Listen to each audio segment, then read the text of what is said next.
அனைத்து நண்பர்களுக்கும் பிறைசூடன் சார்பாக அன்பான வணக்கங்கள். இந்த வீடியோ பிடித்திருந்தால் லைக் பண்ணுங்கள், ஷேர் பண்ணுங்கள், கமெண்ட் பண்ணுங்கள், மறக்காமல் சப்ஸ்கிரைப் பண்ணுங்கள். வாங்க வீடியோ பார்ப்போம். குரோதி தமிழ் புத்தாண்டு ராசி பலன்கள் 2024 எப்படி இருக்க போகிறது என்று நாம் பார்க்க போகிறோம்.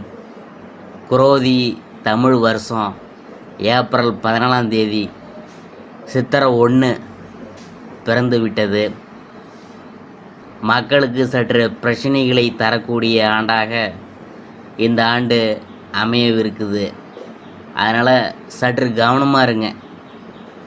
குரோதி என்றால் பகை, கேடு என்று பொருள். 60 தமிழ் வருடங்களில் 38வதாக வரக்கூடியது இந்த குரோதி ஆண்டு. குரோதி வருஷம் வெண்பா. அதை பற்றி பார்க்கும் பொழுது கோர குரோதி தண்ணீர் கொள்ளி மிகுங் கல்லறினால் பாரிச்சனங்கள் பயமடைவார். கார்மிக்க அற்பமழை பெய்யுமே, மகக் குறையுமே, சொற்ப விலை உண்டனவே சொல் இடை காட்டார். குரோதி ஆண்டு வெண்பா விளக்கம் அப்படின்னா என்னன்னு பார்க்கும் பொழுது, இந்த பாடல் வரிகள் குரோதி வருடம் மோசமானதாக இருக்கும் என்றும், அசம்பாவிதங்கள் அதிகமாக நடக்கும், பொருள்கள் திருடு போக அதிக வாய்ப்புள்ளது, இந்த குரோதி ஆண்டில் மழை சொற்பமாக அதாவது குறைவாக பெய்யும் என்பதால் விளைச்சல் மிகவும் குறைவாக இருக்கும் என்பதால் மக்கள் கடவுள் மீது இருக்கக்கூடிய நம்பிக்கை குறைய போக வாய்ப்பெலாம் இருக்குதுங்க. குரோதி ஆண்டு கிரகநிலை எப்படி இருக்குன்னு பார்க்கும் பொழுது, மேசராசியில் சூரியன், குரு, மிதுனத்தில் சந்திரன், கன்னியில் கேது, கும்பத்தில் சனி, செவ்வாய், மீனத்தில் ராகு, புதன், சுக்கிரன் என நவகிரகங்கள் சஞ்சரிக்கின்றனர். இந்த ஆண்டு ஏப்ரல் 14ஆம் தேதி சித்திரை 1ஆம் தேதி ஞாயிற்றுக்கிழமையில் மிதுன ராசியில் பிறந்து விட்டது. தமிழ் புத்தாண்டு ராசி பலன்களில் அடுத்ததாக நாம் பார்க்க போகிறது சிம்ம ராசி.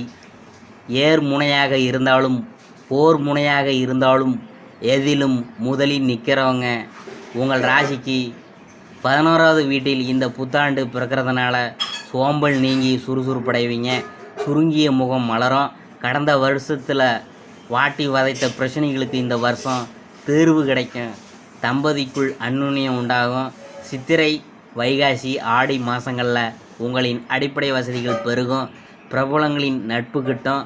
பணப்புழக்கம் திருப்திகரமாக இருக்கும். வீட்டில் விருந்தினர் எண்ணிக்கை அதிகரிக்கும். புது சிந்தனைகள் பிறக்கும். பிள்ளைகளின் நெடுநாள் எண்ணங்கள் பூர்த்தி செய்வீங்க. அவர்களின் வருங்காலத்திற்காக சேமிக்க தொடங்குவீங்க. ராசிநாதன் சூரியனும் ஜீவனாதிபதி சுக்கிரனும் உச்சம் பெற்று அமர்ந்திருக்கிறதுனால அரசால் அனுகூலம் உண்டு. விலை உயர்ந்த எலக்ட்ரானிக்ஸ் சாதனங்கள் வாங்குவீங்க. அனாவசிய செலவுகளை கட்டுப்படுத்துவீங்க. சிலருக்கு வெளிநாடு செல்லும் வாய்ப்பு வரும்.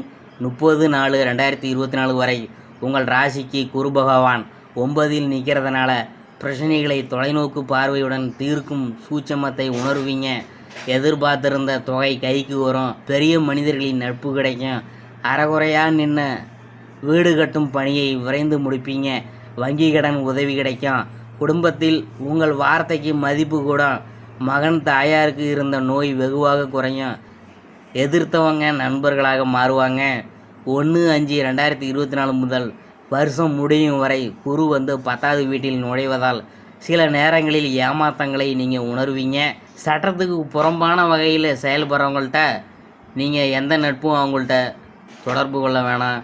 தர்ம சங்கடமான சூழ்நிலைக்கு ஆளாகுவீங்க. உங்கள் திறமையும் உழைப்பும் வேறு சிலர் பயன்படுத்தி முன்னேறுவாங்க. முக்கிய கோப்புகளை கையாளும் போது அலட்சியம் வேணாம். இந்த வருஷம் முழுக்க சனி உங்கள் ராசிக்கு 7இல் அமர்ந்து கண்ட சனியாக தொடர்வதால் முன்கோபம் அதிகமாகும். கணவன் மனைவிக்குள் வீண் சந்தேகம் சச்சரவுகள் வரும். திருமண முயற்சிகள் தாமதமாக முடியும். முக்கிய காரியங்களை மற்றவங்களை நம்பி விடாமல் நீங்களே நேரடியாக சென்று முடிப்பது நல்லது. உத்தியோகம் வியாபாரத்தின் பொருட்டு குடும்பத்தை பிரிய வேண்டியது வரும். இந்த ஆண்டு முழுக்க ராகு 8 கேது 2ஆம் இடத்தில் நீடிக்கிறதுனால இடம் பொருள் ஏவலறிந்து செயல்பட பாருங்க. அயல்நாடு சென்று வருவீங்க. முன்கோபம் அதிகமாகும். பல்வலி காது வலி வந்து போவோம். கண் பார்வையை பரிசோதித்து கொள்ளுங்க. வரட்டு கௌரவத்துக்கும் போலி புகழ்ச்சிக்கும் மயங்காதீங்க. உறவினர் நண்பர்கள் வீட்டு உள் விவகாரங்களில் அதிக மூக்கை நுழைக்க வேணாம். சித்தர் பீடங்கள் புண்ணிய ஸ்தலங்களுக்கு சென்று வருவீங்க. வியாபாரத்தில் ஏற்ற இறக்கங்கள் இருந்து கொண்டே இருக்கும். வருடத்தின் மத்திய பகுதியில் ஓரளவு லாபம் வரும். விளம்பர யுக்திகளை கையாண்டு லாபம் ஈட்டுவீங்க. புது சலுகை திட்டங்களை அறிமுகப்படுத்தி வாடிக்கையாளர்களை கவர்ந்து இழுப்பீங்க. சினிமா பதிப்புத்துறை ஹோட்டல் கிரானைட் டைல்ஸ் மர வகைகளால் ஆதாயமடைவீங்க. பங்குதாரர்கள் உங்களை புரிந்து கொள்ள மாட்டாங்க. உத்தியோகத்தில் வேலை சுமை அதிகமாகும். மேல் அதிகாரிகள் வற்புறுத்தினாலும் நீங்கள் நேர்பாதையில் செல்வது நல்லது. இடமாற்றம் உண்டு. புரட்டாசி ஐப்பசி தை மாதங்களில் அலுவலகத்தில் அமைதி உண்டாகும். ஒதுக்கப்பட்டிருந்த உங்களுக்கு முக்கியத்துவம் அதிகமாகும். வேறு சில புது வாய்ப்புகளும் வரும். சம்பளம் உயரும். உங்கள் மீது தொடுக்கப்பட்ட அவதூறு வழக்கிலிருந்து விடுபடுவீங்க. இந்த தமிழ் புத்தாண்டு முற்பகுதியில் சின்ன சின்ன முடக்கங்களையும் சங்கடங்களையும் தந்தாலும் மையப்பகுதியில் வருங்கால திட்டங்களை ஓரளவு நிறைவேற்றி தருவதாக அமையும். பரிகாரம் என்னன்னு பார்க்கும்பொழுது காஞ்சிபுரம் மாவட்டம் உத்தரமேரூரிலிருந்து 7 கிலோமீட்டர் தொலைவில் உள்ள ஐசூரில் அருள்பாலிக்கும் ஸ்ரீ அருளாளீஸ்வரரை சென்று வணங்குங்க. ஏழை கன்னி பெண்ணின் திருமணத்துக்கு உதவி செய்யுங்க. வசதி வாய்ப்புகளும் பெருகும். அடுத்தது மகத்தை பற்றி பார்க்க போகிறோம். இந்த வருஷம் தொழில் வியாபாரம் வளர்ச்சி பெற சூழ்நிலைகள் ஏதுவாக இருக்கும். செலவை குறைப்பதன் மூலம் பணத்தட்டுப்பாடு குறையலாம். பேச்சில் கடுமையை காட்டாமல் இருக்கிறது நல்லது. உத்தியோகத்தில் இருக்கிறவங்க பணிபுரியும் இடங்களில் எச்சரிக்கையுடன் இருப்பது நல்லது. பூரம் இந்த வருஷம் தொழில் வியாபாரத்தில் இருந்த முட்டுக்கட்டைகள் நீங்கும். வியாபாரம் தொடர்பான பயணங்கள் செல்ல நேரலாம். பணவரத்து திருப்தி தரும். உத்தியோகத்தில் இருக்கிறவங்க கடினமாக உழைக்க வேண்டியது இருக்கும். அதன் மூலம் நல்ல பலன்கள் கிடைக்க பெறுவீங்க. உத்தியோகம் தொடர்பான இடமாற்றம் ஏற்படலாம். உத்திரம் 1ஆம் பாதம் இந்த வருஷம் கணவன் மனைவிக்கிடையே ஒருவருக்கொருவர் விட்டு கொடுத்து போவது நல்லது. மாணவர்கள் தனது முன்னேற்றத்தில் அக்கறை காட்டுவீங்க. சாதுரியமான பேச்சின் மூலம் காரிய வெற்றி உண்டாகும்.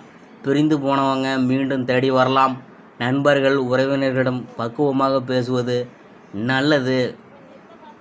இதுவரைக்கும் நாம் பார்த்தது தமிழ் புத்தாண்டு ராசி பலன்களில் சிம்ம ராசியை பற்றி தான் நாம் பார்த்தோம்.